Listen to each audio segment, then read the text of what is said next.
So my name is Claudia Callis, and I've been doing ceramics for about 12 years. How many? 12.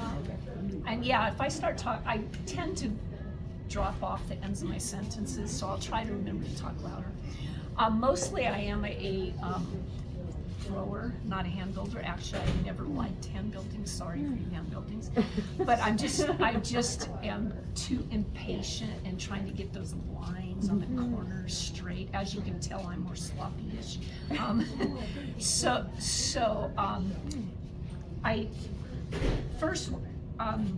I've been taking ceramics at Golden West Community College for all of that time. And now I'm in a special thing where they let me keep coming back, even though that's against the rules. Yay! And she makes us do, like, each time 3 proposed new pieces of something we've never done before. And so when I watched Tim's demonstration, I went, ooh, that's cool. That's a hand building I can do. So I started playing around with that, and then I found those 2 people I sent around to Instagram addresses, and I saw this gal, Jenna Benson, I think, who does things like this, and I went, wow, I really like that, so I kind of deconstructed it. So what I kind of call these are torn, textured pieces. Slab pieces, because I build, most of it is built with slabs, which I texture, which I will show you eventually how to do. So people, if you look at, like, I'm not lifting that one, it's too heavy. If you look at it, it's like these are coils, that's a coil, and then it starts being slabs. The coils need to go in the mold. So this whole thing is built inside a mold. This mold that I built, this one, and I made, and then I couldn't get the piece out of it, so I had to break the mold. Because I had to break the mold because it wouldn't come out. So I have made some molds. This one is made from a terracotta pot that I bought at Home Depot. So if you want, like, some pots to put out on your patio or something, those holes right there is used from the chopsticks. So chopsticks make good holes. I find stuff laying around, like I've used this pine cone to make some textures. I've used these things to make some textures. Plus, our studio has tons of textures. In that cupboard down there are lots of texture things. There's some in the drawer, there's some over here. Lots of kinds of textures you can use. Okay, what I'm gonna do is, if I can have you guys put these over on the table. I know they're kind of heavy. Okay, this is one I made yesterday. So I'm gonna kind of have to start at the end, and then I will show you how I built it. When you make them, then they need to sit and rest in the mold, like overnight or for an extended time, so that it dries up and shrinks away from the mold, and then they come out very easily. Oh, beautiful. And they're stiff enough then to handle. But after I pull it out, some of the texture gets smashed. Yeah. And so then I just go back and just make some stuff. So I just get this thing and go, you know, I think I need a little line right there. So I start playing with it. I can poke some holes in it. This bottom part, I usually use a tool and just carve some lines and stuff out of it. Because when I'm making it, I lose some of the texture. So when it's done, and this is a ceramic, this is our studio mold. So it is available to you guys. So because I want this to be a pot to plant in, I've already put a hole in it. But I want to put a foot on it so that it's above, so it's sitting above. So these things come in really nice because I can just turn it, put it on this thing. I'm not great at drawing things, so I just draw a little circle for the foot. Well, scoring.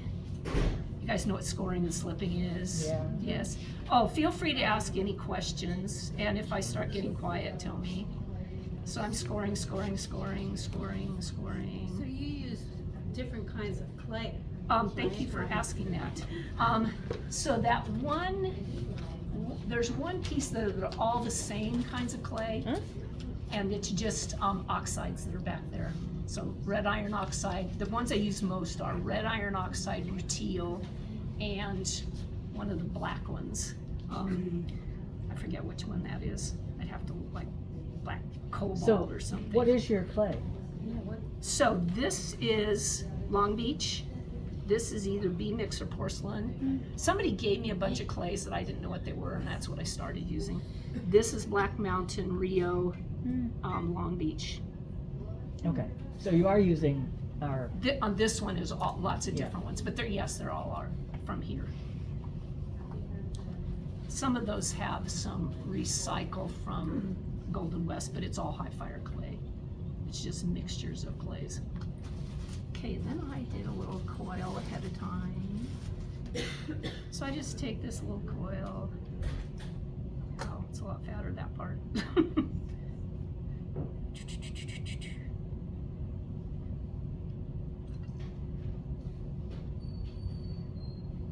Boom.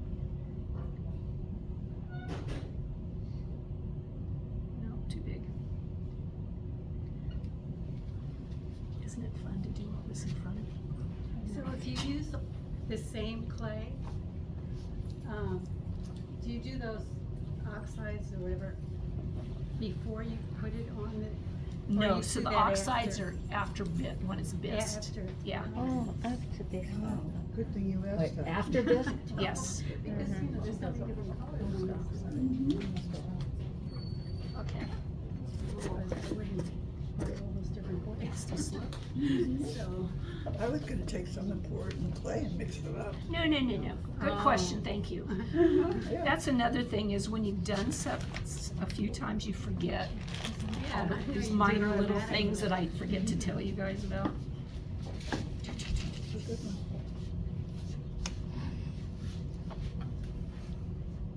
Slap that thing on. I don't really care what it looks like because it's on the bottom. Then I usually cut out sections for the water to drain out of. Oh, Is that why those holes are there? Yeah. I thought it was just to make it fancy.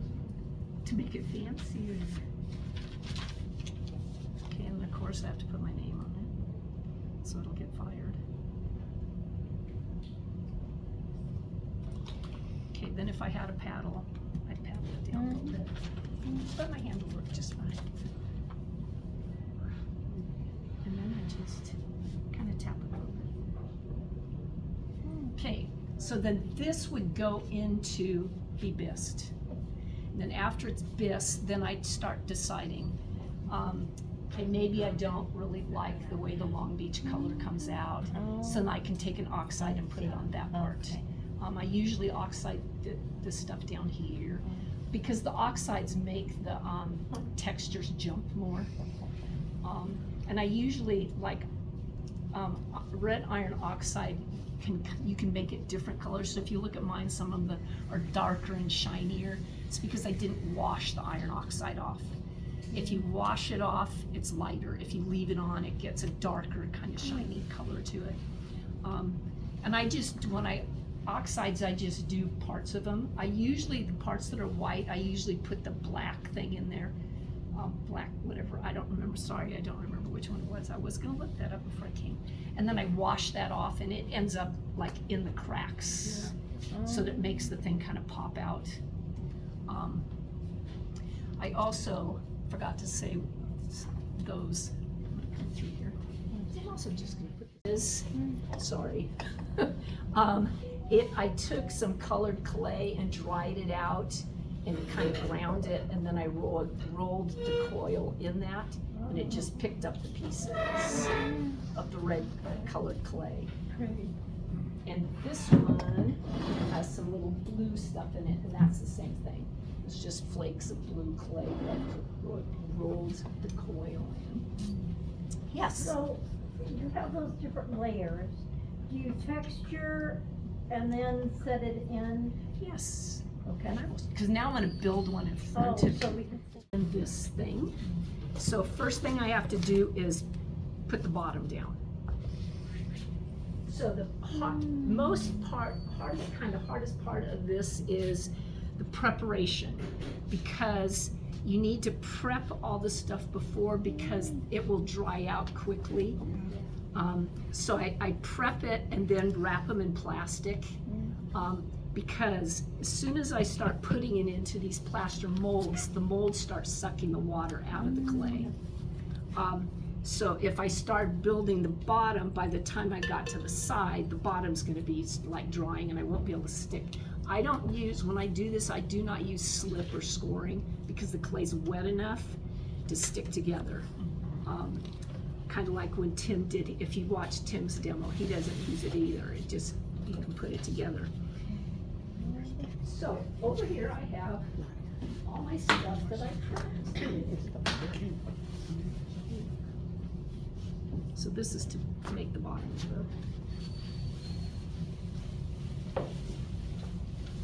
the.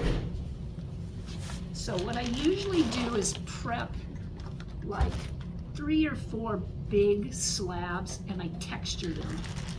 So they're already rolled. And if you don't know how to use a slab roller, the supervisor would be glad to show you how to do that. So these are Long Beach, these are Black Mountain, and this one is Rio. Whoa. What are they, about 12 by 18? I don't know. 8 by 18.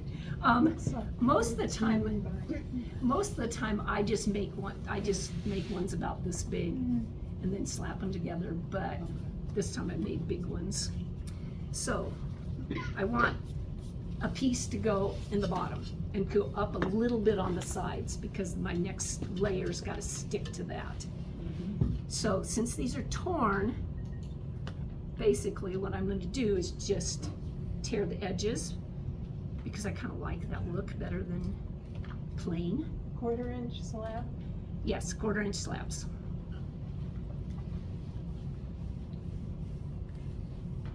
Oh, I forgot I was going to demo that other thing first. Then I just stick this in here. Now, it's not all the way up, so I need to add some more because I want it to go up a little bit on the edges. So I'm just going to start putting some pieces up the sides a little bit and just tearing them. Danny, they could And it's just kind of random, doesn't matter. Because this is the bottom and the bottom edge, so we don't care that much what it looks like. and you're not pressing it in Not tightly or yet. anything? Can you show us? I will, as soon as I get them. I didn't want them to fall out when I flip it. So right now, this is what it looks like. Okay, then like when Tim demoed, what I'm gonna do is just take my thumb and cut and smooth them out. So I can't show you and do, or my fingers. And since most of mine are planters, I don't really care how beautifully smooth they are. Now, if I was making a bowl, I would then care more. And maybe at the end, put it on the wheel and make it much smoother. But since dirt's gonna go in them, it's gonna cover all this inside anyway. I just wanna make sure all the cracks are filled. So that's what it looks like now. And what you need to do is each layer you've gotta do again and again because it will get too tall to be able to in there and smooth it. Wait, say that again? So Smooth each layer as you smooth go. these layers. So yeah. when I do the next one, I'll smooth that one because if it starts getting up this tall, I can't get in there without wrecking the sides of it. And a lot of time after I use my hand, I will also use the rib.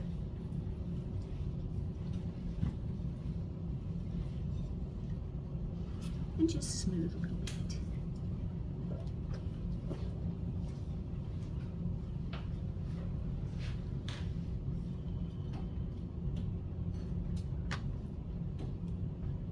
Okay. I might need that later. Can I ask you a question? Yes. So all the different clays play well together, you don't have to worry about one shrinking more than the other? No, I have not had a problem with that because they're all cone 10, and like porcelain has a little different, but I've used it on this and it doesn't have an issue at all. Okay, somebody asked me how I make those crackly things, so I forgot to demo those first.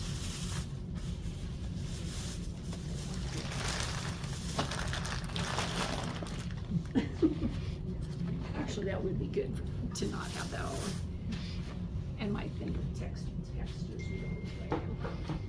Okay, this is a slab of Rio with white porcelain slip on it. This is. I'm so startled, it looks so much like a brownie with icing. You're hungry, you're hungry. Real with It's white a porcelain. brownie with icing. You're hungry. And this is, I think it's Long Beach, B mix, I think it's B mix, with black slip painted on it. Now, I don't, if it's sunny outside, what I do is just take them and put them out in the sun and let it dry, because it needs to be a little dry. Today there was no sun at my house, so I put sodium silicate on it, which makes it be able to crack. And then I just used a hot air gun and dried it a little bit. But what you can do with this is you can do different colors. Like some of those have more color on them. So I put like some blue slip and some red slip and flung some different colors on there, just to make it more colorful. These are going to be a little plainer. So once I do that, then this is called throw stretching. And you're just hitting it and it starts cracking.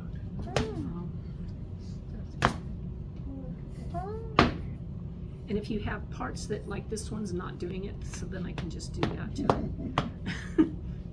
And you have to have that sodium silicate to do it? No, so if it was sunny, I could have had it just dry. I just need this to dry a little more than the bottom part. So the sun will do it, there just wasn't any today. So this is what that one looks, and if I do it too much, then it gets too thin to do these things with. Okay, so this one.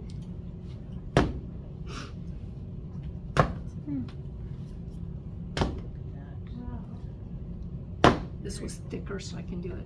I'm not sure what's happening right there. What was that white again? It's just porcelain slip, white slip. Slip. I just happen to have porcelain.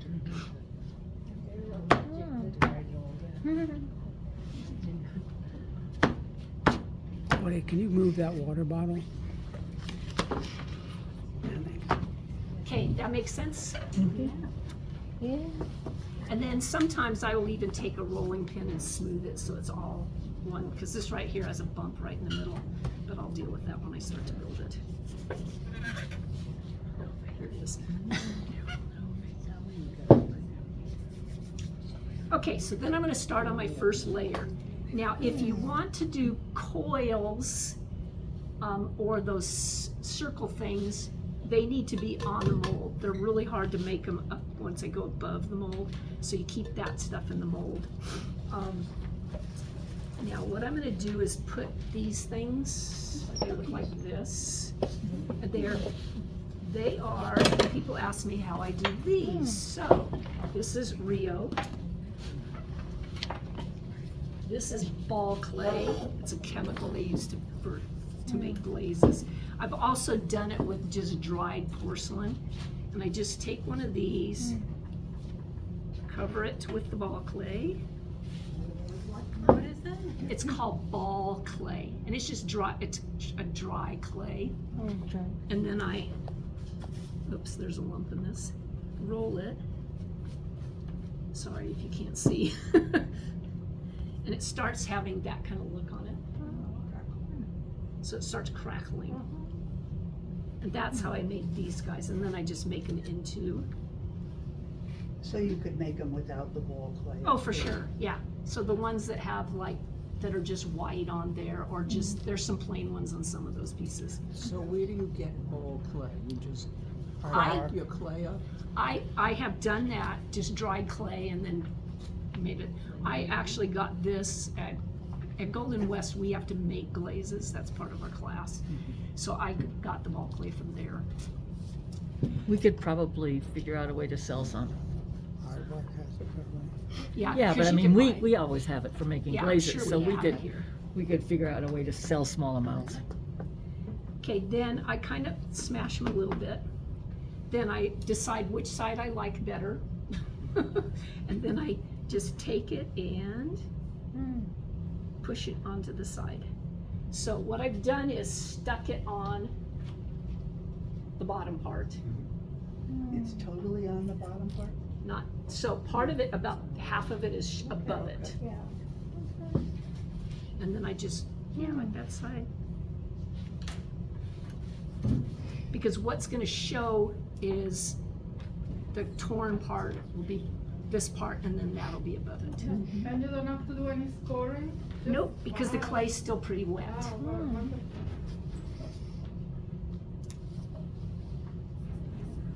So you're gonna tear off the bottoms? No. No, he's So just it'll pressing look them that way in. because I'm it's just gone. pressing them in, Oh, Yeah, I just see. press, wow. just taking it and Putting it over the tear. so pushing you'll it in see like the that. side. At different heights. Putting it over the Yeah. edge So of as the long as layer, part of just it is torn. touching the Yes. clay.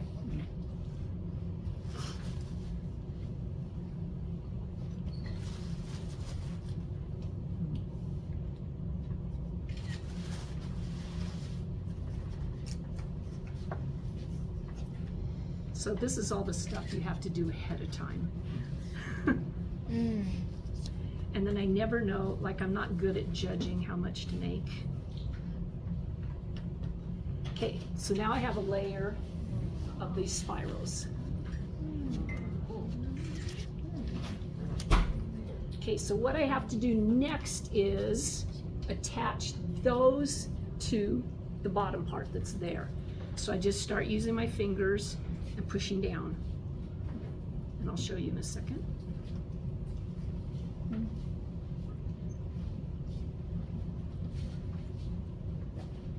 And attaching to each other. Because I don't care what the inside looks like. Because the circles will still be there because they're touching the wall.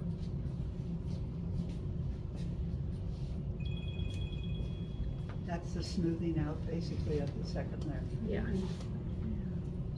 So, so far all I've done is just smooth the spiral to the bottom part.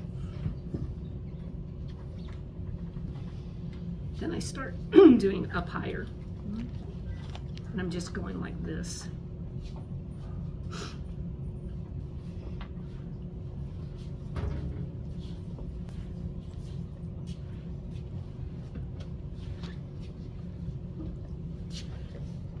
Like so far.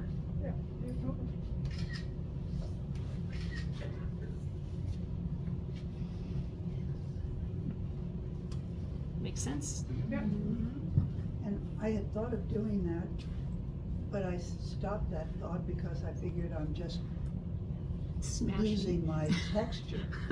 As long as I don't push too hard, I don't. Okay, then I'm gonna take this and do a little more smoothing.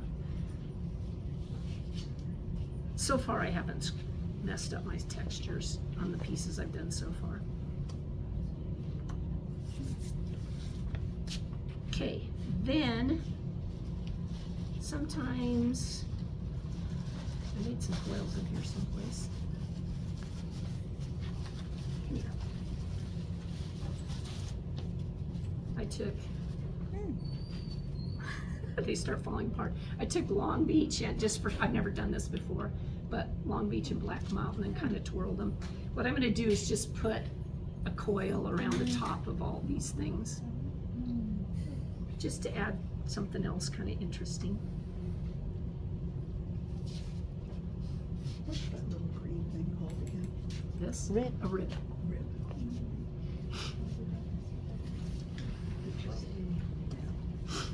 And you can always texture this coil before you put it on. I just didn't.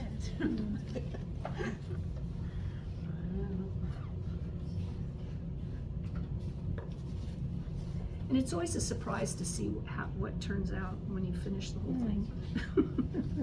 Because I'm not really good at picturing what this is gonna look like. So do you have to do this all in one sitting? Because Because of the mold, yes. You don't have to do, like, you could do this before. It just happens I can because I have this, this box, it's a name, anyway. It has plaster and, like, stuff will, greenware will stay in there for like a month and it doesn't dry out in my garage, which is really nice. Okay, so now I have a coil on top of those things. Then I'll start putting some slabs in there. So, I have this big giant slab. So what I'm gonna do is just tear it.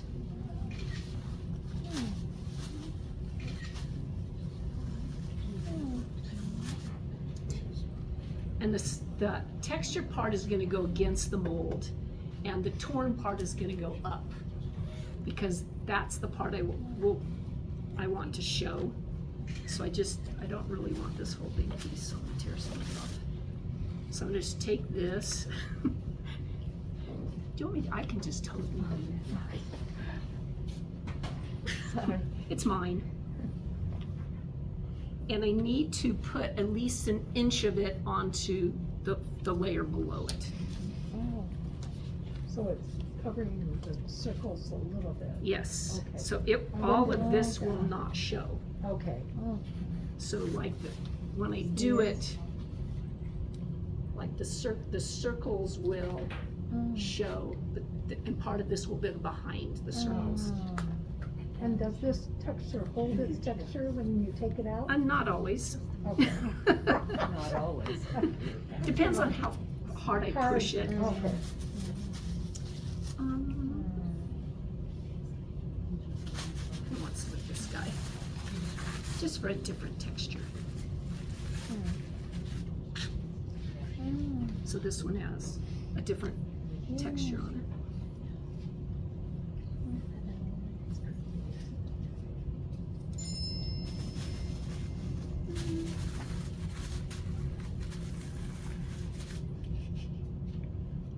A lot of decision making. Or it's just random. You'll need another little piece. It is fun.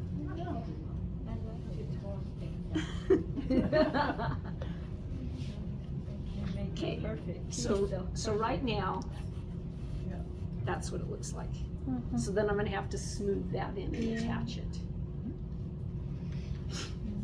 So it's, all the slabs are about 1/4 of an inch? Yeah, cause I did them all in the slab with And it. then when you put it together, when they overlap, you try to get that more of the same consistency, or do you care? I try to on the slab parts, but these parts, it's hard to do it. When you look in them, these parts are much fatter down there, cause they're just so much thicker and they don't give much, cause they're rolled together.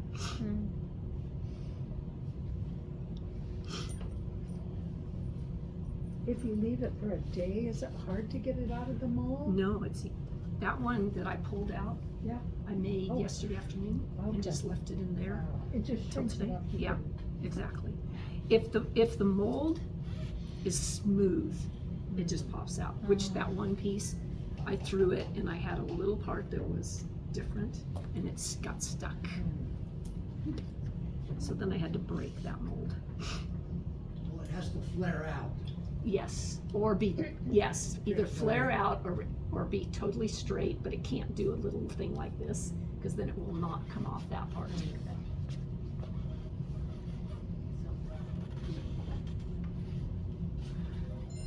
it easier to put a saran wrap in between the mold and the clay?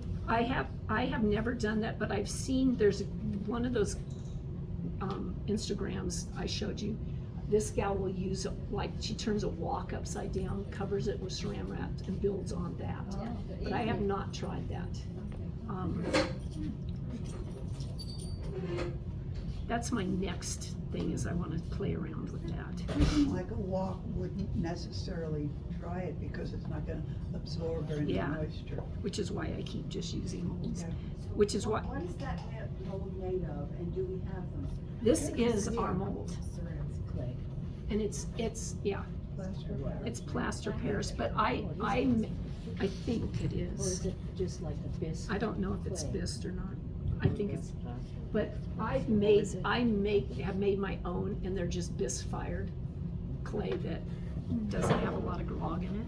Can you put it around a terracotta flower pot? And that's what that big one is, totally terracotta.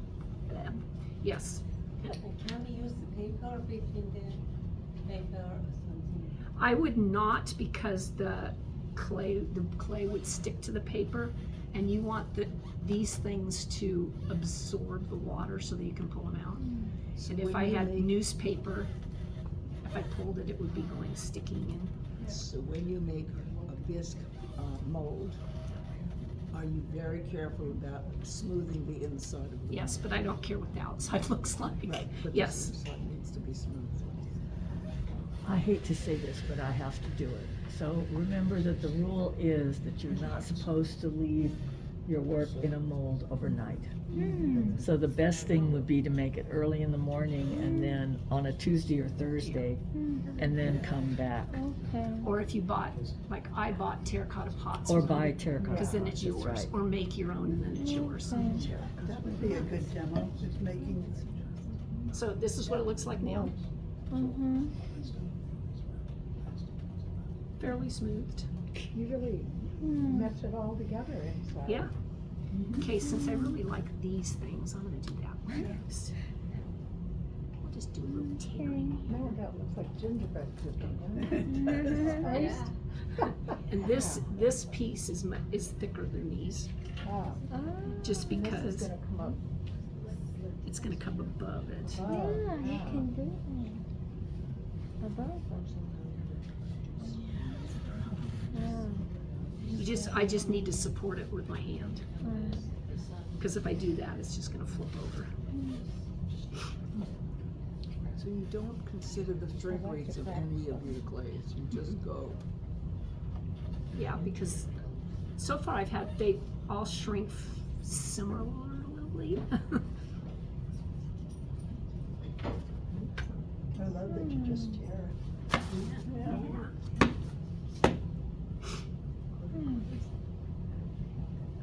Are these all raku fired? No, they're just high fired. Oh, okay.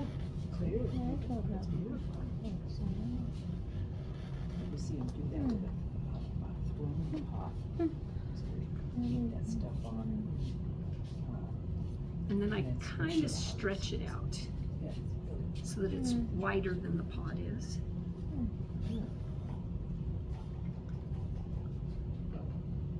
That's kind of ugly, but oh well. I have to fill in that space. Okay, then attach that. And these are a little tougher to attach because of the sodium silicate. They're a little stiffer. If we don't have the porcelain, is there any substitute For, for this cracking thing? you can use any of the slips back there Oh, good. because they're just mason stain slips, and we have them back there. Yes. Porcelain.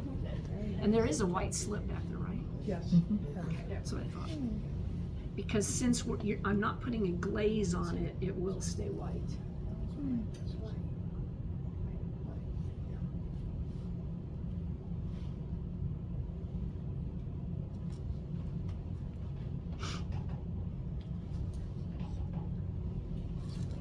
Do you prefer to use it inside the bowl yourself or over the bowl? Doesn't it matter? I like it inside because I have something to push against. Oh, I have not tried one. I've seen them made outside, but I have not tried it yet. What's that? Because, on the top of the bowl. yeah, Inside. Hump versus slump. Oh, She okay. did it on top of the mold. because when I made this, my intention was to be able to make it either way. But when it came through the bisque, it has a crack, and I'm scared to use it this way to push it hard, because I don't want it to break, because it makes those so well. But I have one didn't get fires yet, to try making it outside. I've only been doing these for like 2 months or so I haven't tried everything yet. But you know Char, she's so convincing. Yes. You need to do a demo. Well, it's nice, nothing has to be perfect. The first one I'm making, she says, you need to do a demo. I don't know what I'm doing. She goes, yes you do, I can tell.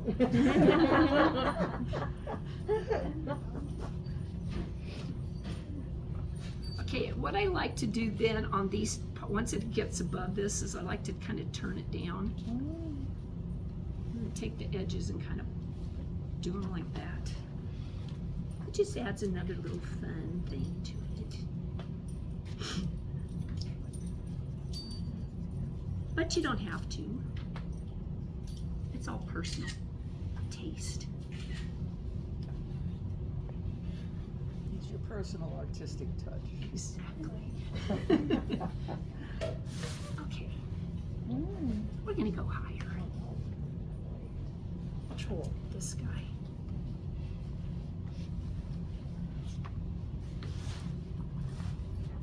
Stretch it a little more.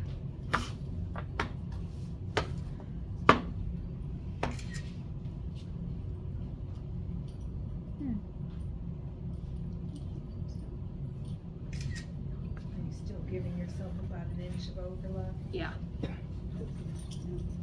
And sometimes it's tricky because it's not, because it's not even. So there's this really low part that I'm taking into consideration. You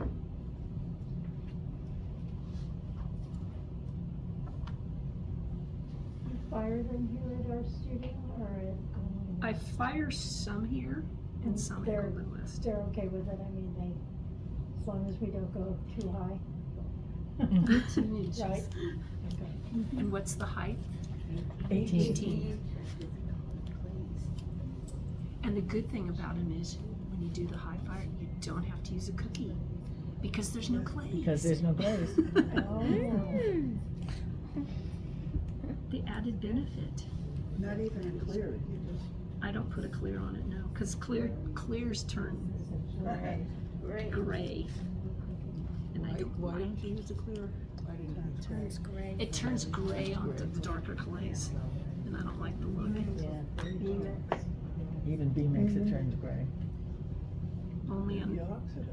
Only porcelain stays white.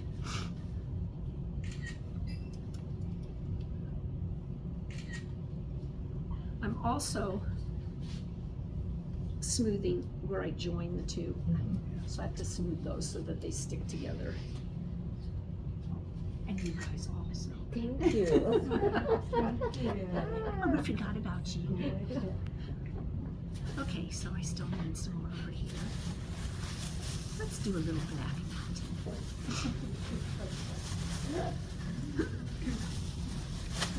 It's getting hard to hear you again.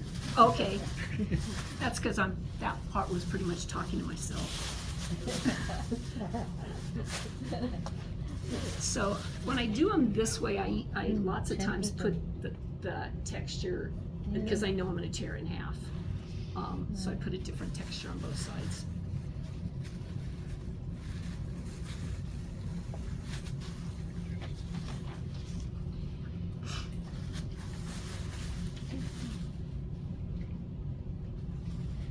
And I get like clay all up my arms.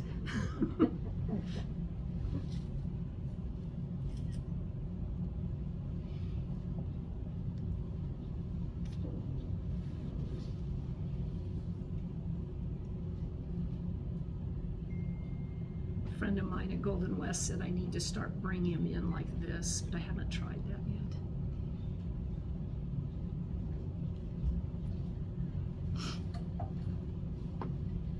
It looks here, there's a separation between the black one and the white one at the top of the white one, Here. right there. That's together? Yeah, it's solid in the behind it. Wow. Interesting. Doesn't look like it.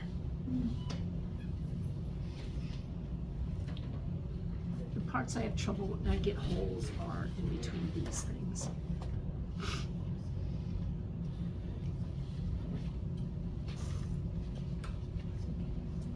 Yeah, how come there's no holes? When I make these, there have holes.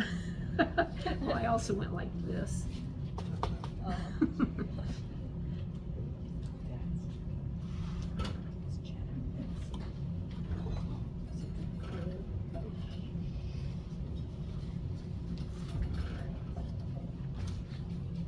Come on, kind of play with the top. And I could just keep going and going and building it higher and higher. Any questions? Now, how long are you gonna leave that till the morning before you can do I it? have to, yes. So we'll make an exception to our policy. I was just gonna ask, I have class tomorrow in Huntington Beach. Can I have permission to leave it? Yes, you can leave it. Thank you, because I can't come tomorrow, I can get it. That's an exception. I'm an exception for one time. Oh, there it is. And then I end up with all this clay, and then I just put it back in the bags. And it is a good way to use, you know, all that little clays you have left over sometimes. And they make great pots for your patios.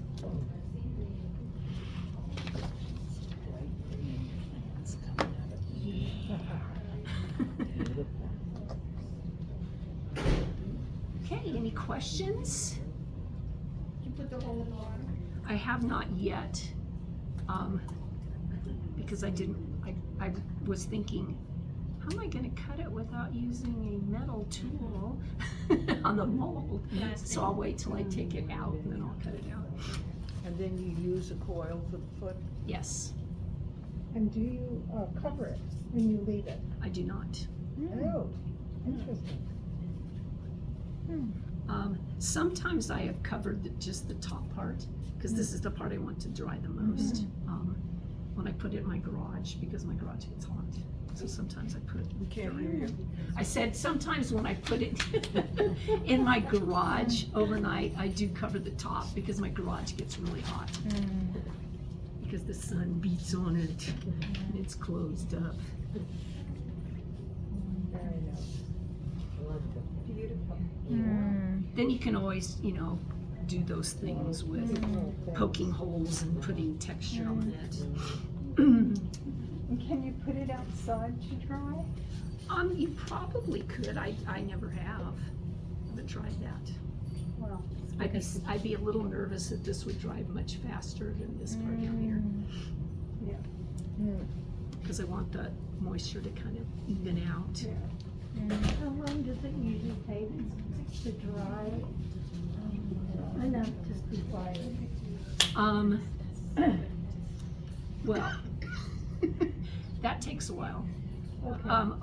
I've fired like 3 of them here. The big ones I did at Golden West, and they don't make us wait till they're bone dry. So I can take it as soon as it's leather hard hold and it holds its shape. So I have no idea how long that giant thing would take, probably a while. Like usually, because what I will do is take them home and put them in my garage on a table and let them dry there, because they dry faster than here. Well, the conventional wisdom is that if you're doing a lot of layering, you need to let it dry slowly. But you don't, But she's not I have- covering it. I haven't been doing that. and you haven't had any problems. No. But it's in her garage, it's not here. Yeah, but she says her garage is hot. My garage can get hot in the summer, but actually in the winter it wasn't that hot, so maybe that's why.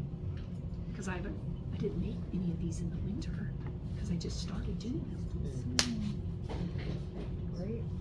Wonderful.